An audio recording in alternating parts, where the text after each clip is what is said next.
The same press who published James Baldwin's Notes of a Native Son. So that's like, you would be super stoked too, right? But the reason I show you the book right now is because the water goes across the page, and the reason why the publisher did that is because it matches the poem, which goes across the page, which is based on a true story of a boy who had to drag his mother's body across my desert, the desert in which I live.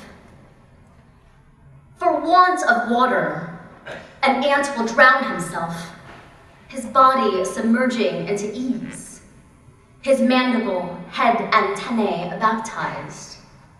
How lovely to lose your senses to the cup of your want.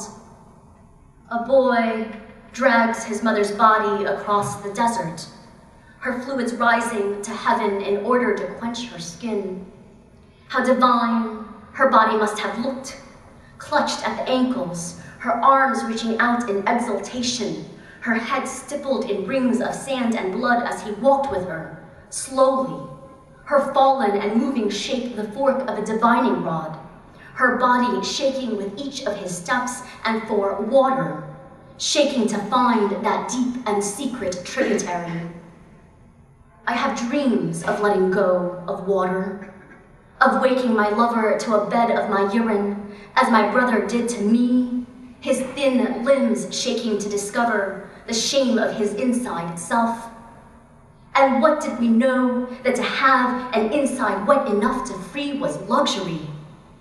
The boy walks with his mother.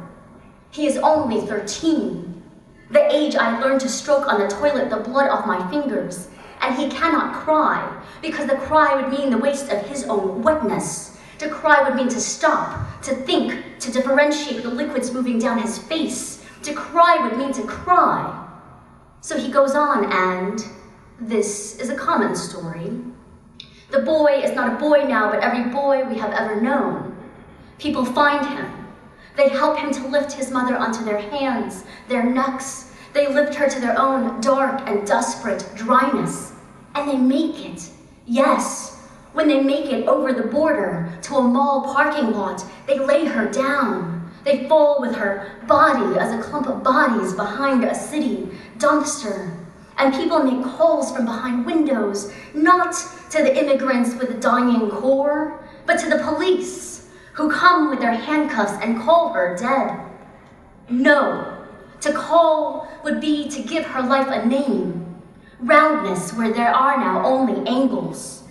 To call would be to remember all the other times that he has called for her. And the boy plugs his ears, shakes his head, doesn't know that he cannot physically produce tears anymore. Such thirst can rid us of these symbols. Only that now there are mouths around him calling other names, as men run and other men give chase, because how much do you need to give up in order to stay? A boy? A mother? Your land and inner land? Nothing. Nothing can be given. And he will remember nothing as he sits in a cell waiting for his sister to come to release him from his cellular pain.